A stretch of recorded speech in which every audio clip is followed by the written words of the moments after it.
All right, Dang Dog bloggers, welcome back to another review. This time, once again, we're following up with the Disney Elite series, die-cast vehicles. This will be the third in the series that we've done.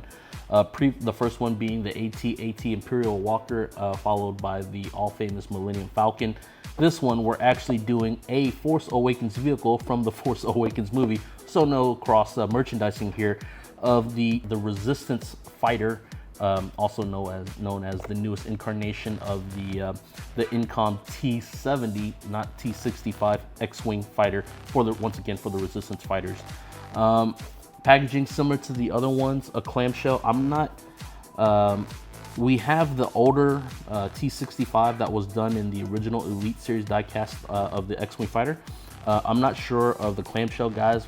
Comment down below, remind me if it had the clamshell protecting the photon cannons to keep them straight. As you guys had remembered, we'll do a comparison later, and the photon cannons are of a plastic rubber nature, and they do tend to bend once they've cooled down from the casting and packaging and whatnot.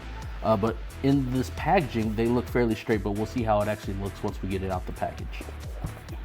But before we get into the packaging, let's go ahead and take a look around the box. This one differs from the last two reviews that we did. It still has Star Wars on the A side. B side is a clear window to take a look at the front view into the actual fighter itself, and not that digital art that we've seen with the Walker and the Falcon. Kylo once again in the front because this is the Force Awakens. Once again, typical choking hazards, manufacturing, made in China, good stuff. $9.95. Not a bad price at all for a starfighter at that size. If I remember correctly, it was $19.99. I'm sorry, $14.99, $9.99 for the Action Fleet series. For those a little older in the crowd out there that remembers those, about the same size. Obviously, does not come with a pilot, but this is diecast, and I mean, I'd say it lives right there with the Action Fleet series. To read the actual information on the back, Resistance X-Wing fighter diecast vehicle. The modern incarnation of a classic design, the Incom T-70 X-Wing fighter is the signature combat craft of the Resistance forces in their fight against the First Order. So let's get this open. No tape on this box. Interesting. All right, so first thing while I'm unboxing, this is the first one that's come with instructions that I'm familiar with.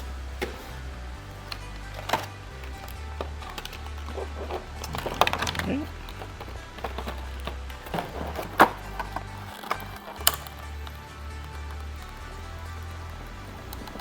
One side seems to be held on by tape, the other does not. That makes about no sense to me. But boom, right out of the clamshell. I'm happy with that. Look at those photon cannons, people.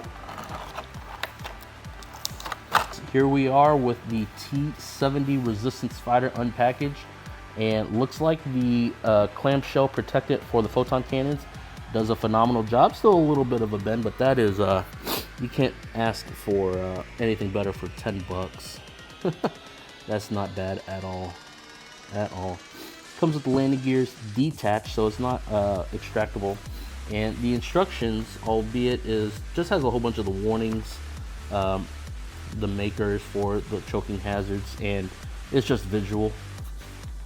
Round peg, round hole, stick it in, and it holds up. So I think they could have gotten away from doing that, putting it in here, but hey, we're generating jobs by doing that.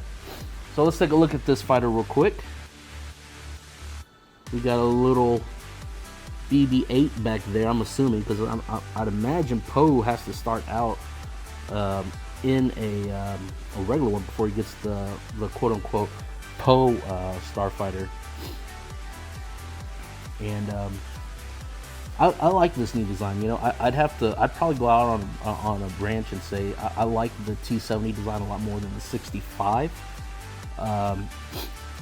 Not much difference outside of the wings and the actual turbine itself, and I do bring that up because it is turbine instead of turbines. It's obviously still two, but it stays pretty true to the Ralph McQuarrie design of his concept art. If you guys remember that, it is actually one that splits into two, and we'll take a look at that as it splits open. Look at that. as full in attack position. Doesn't that just look, I mean, breathtaking? Just a beautiful piece of machinery. A little less weathering than what the Falcon had, but I mean, you can still see it here. A little bit of exhaust smoking up. It does open up to nothing. So why does it have to open? Maybe just because of the design of the die cast. But once again, it does open into nothing. But hey, it's still not bad. And that tab seems pretty tough to close in.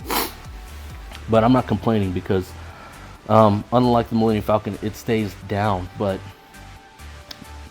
probably don't want to ever open it and break the tab. You know, if you want to have it in inverted flight position, it'll probably never stay open or stay closed. I'm sorry. But this is a beautiful, beautiful piece.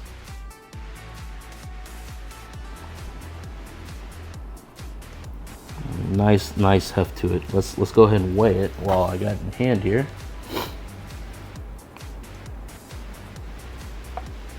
So respectively, the AT-AT was 14 ounces, 12.7 for the Millennium, and 5 ounces for the T-70 Resistance fighter. With a little BB-8, probably sitting a little higher than he should. But I'm not complaining because this thing looks gorgeous. If you guys don't have this yet, I really encourage you guys to go out and get one. Alright, so these look, they are rubber. Rubber or some sort of plastic that has a lot of bendability in them. So, I mean, be very cautious when you're actually putting these in. I'm going to reference the picture, yeah? So, it's got 3 pegs. You know, when you look at the design, the 2 face forward.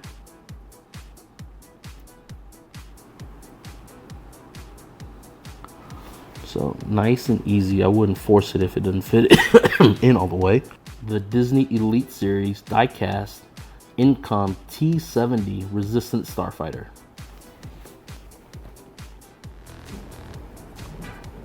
Going back to what I said about the Millennium Falcon, which is probably my favorite vehicle as an adult now, as a Star Wars fan for you know, upwards of 30 years, I'd say this one right here, it's pretty darn close. Obviously, the X-Wing fighter is a lot of people's favorites out there.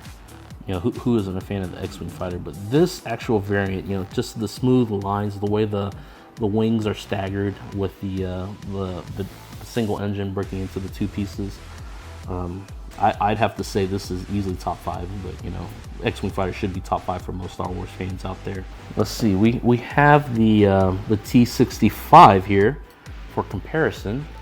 These do extract as far as the landing gears on it, so we'll go ahead and have those out.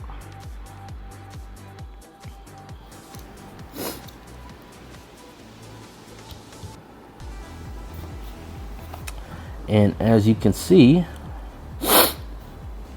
I'm pretty sure they could have gotten away with it on this one if the landing gear was designed in the actual fuselage of the turbine here, but it's not.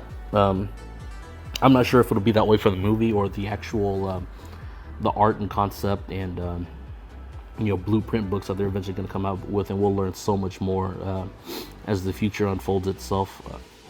But as you can see here, cockpit opens, R2-D2 once again with the photon cannons that are all misaligned. But this is really an easy fix if you want to take out a little bit of you know, tepid water, warm water at that. Put them in there and mold them, or if you have a little heat gun, but don't put in that heat with a heat gun or blow dry for too long. Probably a little bit more weathering in the old model, just a tad. But there you can see, I think they probably a little bit too much on the hinge of the old T-65, so it's kind of pretty prevalent. This one you really don't see, which I like there. It's a lot more hidden. But there it is, but definitely a lot more weathering on the nose cone. Let's go ahead and have it. And the wings do pop off. Or I mean the photon cannons. Let's see.